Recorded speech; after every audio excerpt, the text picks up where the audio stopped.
আসসালামু আলাইকুম বন্ধুরা, সবাই কেমন আছেন? আশা করছি সকলে ভালো আছেন। তো আজকের ভিডিওতে আমরা দেখাবো বিকাশ থেকে কিভাবে আপনি যে কোনো ব্যাংকে টাকা ট্রান্সফার করতে পারেন। তো চলুন ভিডিওটি শুরু করা যাক।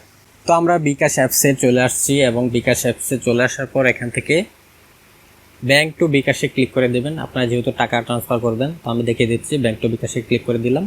তারপর এখানে দেখতে পাচ্ছেন দুইটি অপশন আছে।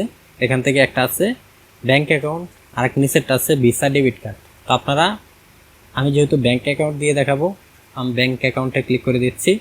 তারপর এখানে যে ব্যাংকের নামগুলো অ্যাভেলেবেল আছে, আপনারা শুধু সেই ব্যাংকে টাকা ট্রান্সফার করতে পারেন। এখানে দেখতে পাচ্ছেন এই ব্যাংকগুলোতে আপনারা টাকা ট্রান্সফার করতে পারেন। যদি আপনার সেই ব্যাংকটি এখানে নাম না শো করে, তাহলে আপনারা কী করবেন, আপনার যে মাস্টার কার্ড বা ভিসা কার্ডটি আছে সেটা এখান থেকে অ্যাড করে নেবেন। ভিসা ডেবিট কার্ডে ক্লিক করে আপনার কার্ডের ইনফরমেশন দিয়ে টাকা ট্রান্সফার করতে পারেন। তো আমি যেহেতু অ্যাকাউন্ট নাম্বার দিয়ে দেখাবো, তার জন্য ব্যাঙ্ক অ্যাকাউন্ট ক্লিক করে দিচ্ছি। তারপর এখান থেকে আমার হচ্ছে সিটি ব্যাংকে ক্লিক করে দিচ্ছি। তারপর অ্যাড ব্যাঙ্ক অ্যাকাউন্টে ক্লিক করে দিচ্ছি। তারপর এখান থেকে ব্যাংকের যে অ্যাকাউন্ট নাম্বারটা আছে আপনার, সেটা দিয়ে দিবেন। আমি আমারটা দিয়ে দিচ্ছি।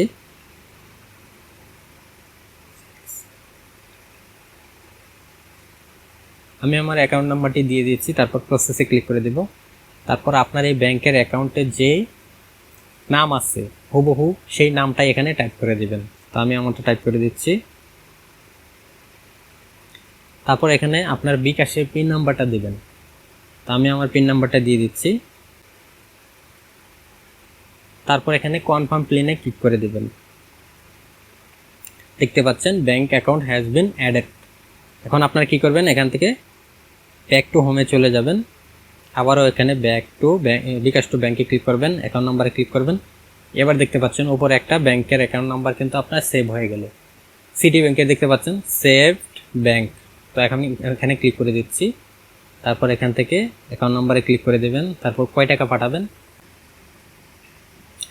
তারপর এখান থেকে আমি পুরো টাকাটাই ট্রান্সফার করে দেবো। তার জন্য অ্যামাউন্টটা এখান থেকে দিয়ে দিচ্ছি। এখানে দিলাম হলো আমার 2388 টাকা আছে। তো আমি এখানে 2360 টাকা দিব। আগে দেখে নিই হাজারে কয় টাকা কাটে, আপনারা যেহেতু জানতে চাচ্ছেন। তো 1000 টাকা দিয়ে আমি দেখিয়ে দিচ্ছি। অ্যারো বাটনে ক্লিক করে দিবেন। এখানে দেখতে পাচ্ছেন 1000 টাকা যদি ট্রান্সফার করেন, তাহলে আপনার চার্জ কাটবে হচ্ছে 11 টাকা 50 পয়সা।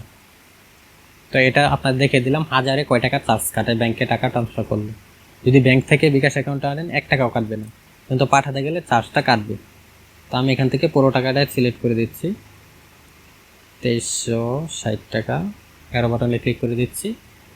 এখানে রেফারেন্স নাম্বারে একটা যে কোনো লিখিয়ে দেবেন। তো আপনার নামও দিতে পারেন, যে কোনো একটা জিনিস লিখে দেবেন যাতে বুঝতে পারেন যে এই টাকাটা আপনি পাঠাইছেন। তা আমি এখান থেকে দিয়ে দিলাম, আমার নামটা দিয়ে দিলাম। তারপর এখানে পিন নাম্বারটা দিতে হবে। তো আমি আমার পিন নাম্বারটা দিয়ে দিচ্ছি। তো পিন নাম্বারটা দিয়ে দিচ্ছি। তারপর এখানে কনফার্ম প্লেনে ক্লিক করে দেব এবং এখানে ট্যাব অ্যান্ড হোল্ড করে ধরে রাখলে আমার টাকাটা ব্যাংকে চলে যাবে। তো এখন আমি দেখেছি ট্যাব অ্যান্ড হোল্ড করে ধরে রাখছি। দেখতে পাচ্ছেন ট্রান্সফারটা কমপ্লিট হয়ে গেল।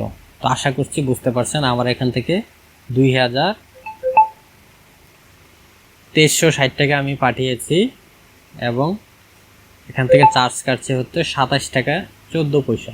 একটা মজার বিষয় কি জানেন, এটা আমি ট্রান্সফার করলে কিন্তু আমাকে একটা ক্যাশব্যাক দিচ্ছে। তো আমি ভাবতে পারি না যে আমাকে হয়তো ক্যাশব্যাক দিবে। এখানে দেখেন,